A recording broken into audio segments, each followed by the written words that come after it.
Halo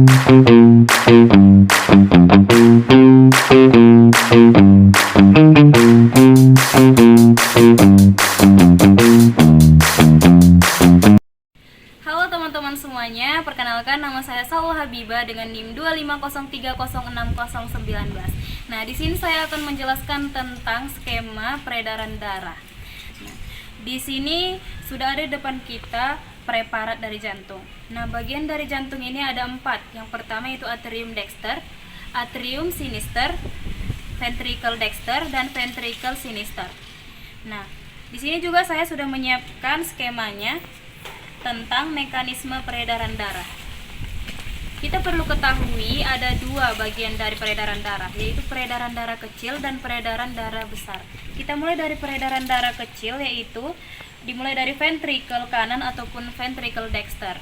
Nah, ventricle dexter ini dia itu bekerja untuk memompa darah yang kaya akan karbon dioksida untuk ke paru-paru. Nah, setelah dari ventricle dexter ini kita menuju ke arteri pulmonalis. Nah, di arteri pulmonalis ini dia itu bekerja untuk membawa darah yang kaya akan karbon dioksida dari jantung ke paru-paru. Nah, setelah dari arteri pulmonalis ini kemudian dia berlangsung di paru-paru. Nah, paru-paru ini untuk pertukaran gas di alveolus, yang dimana dia itu untuk mengikat oksigen dan membuang karbon dioksida. Setelah dari paru-paru kita menuju ke vena pulmonalis. Nah, di vena pulmonalis ini dia itu untuk bekerja untuk membawa darah yang kaya akan oksigen dari paru-paru ke jantung. Nah, kemudian dari vena pulmonalis ini kita ke terakhir itu di serambi kiri ataupun atrium sinister. Nah, di atrium sinister ini dia itu untuk menerima darah yang kaya akan oksigen dari paru-paru. Nah, kita berlangsung ke peredaran darah besar. Dimulai dari bilik kiri ataupun ventricle sinister, yaitu bekerja untuk membawa darah yang kaya akan oksigen ke seluruh tubuh. Nah, dari ventricle sinister ini kita menuju ke aorta. Aorta merupakan arteri yang paling besar.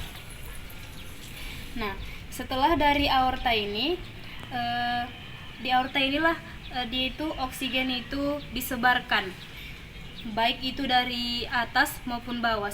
Dari atas itu seperti tangan dan kepala, dan dari bawah itu seperti perut dan juga kaki.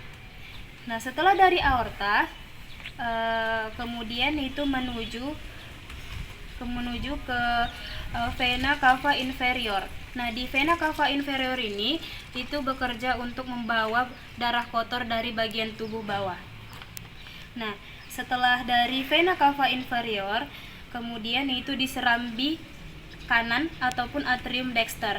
Nah, di atrium dexter inilah dimana itu untuk menerima darah yang kaya akan oksigen ke seluruh tubuh. Sekian penjelasan dari saya, semoga bermanfaat.